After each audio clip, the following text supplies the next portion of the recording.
अध्याय 30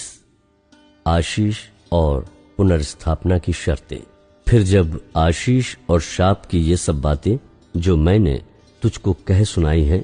तुझ पर घटें और तू उन सब जातियों के मध्य में रहकर जहां तेरा परमेश्वर यहोवा तुझको बरबस पहुंचाएगा, इन बातों को स्मरण करे और अपनी संतान सहित अपने सारे मन और सारे प्राण से अपने परमेश्वर यहोवा की ओर फिरकर उसके पास लौट आए और इन सब आज्ञाओं के अनुसार जो मैं आज तुझे सुनाता हूं उसकी बातें माने। तब तेरा परमेश्वर यहोवा तुझको बंधुआई से लौटा ले आएगा और तुझ पर दया करके उन सब देशों के लोगों में जिनके मध्य में वो तुझको तितर बितर कर देगा फिर इकट्ठा करेगा। चाहे धरती के छोर पर तेरा बरबस पहुंचाया जाना हो तो भी तेरा परमेश्वर यहोवा तुझको वहां से ले आकर इकट्ठा करेगा और तेरा परमेश्वर यहोवा तुझे उसी देश में पहुंचाएगा जिसके तेरे पुरखा अधिकारी हुए थे, और तू फिर उसका अधिकारी होगा और वो तेरी भलाई करेगा और तुझको तेरे पुरखाओं से भी गिनती में अधिक बढ़ाएगा। और तेरा परमेश्वर यहोवा तेरे और तेरे वंश के मन का खतना करेगा कि तू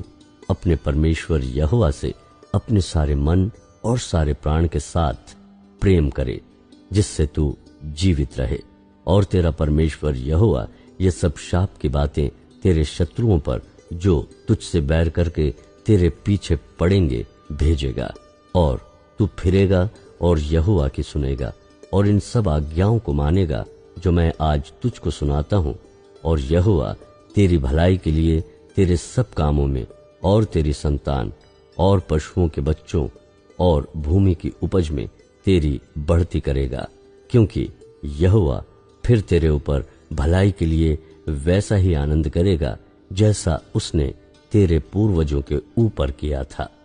क्योंकि तू अपने परमेश्वर यहोवा की सुनकर उसकी आज्ञाओं और विधियों को जो इस व्यवस्था की पुस्तक में लिखी हैं माना करेगा और अपने परमेश्वर यहोवा की ओर अपने सारे मन और सारे प्राण से मन फिराएगा।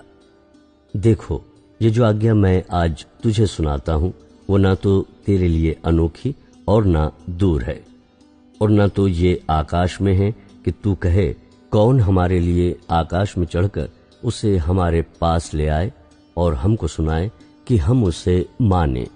और न ये समुद्र पार है कि तू कहे कौन हमारे लिए समुद्र पार जाए और उसे हमारे पास ले आए और हमको सुनाए कि हम उसे माने।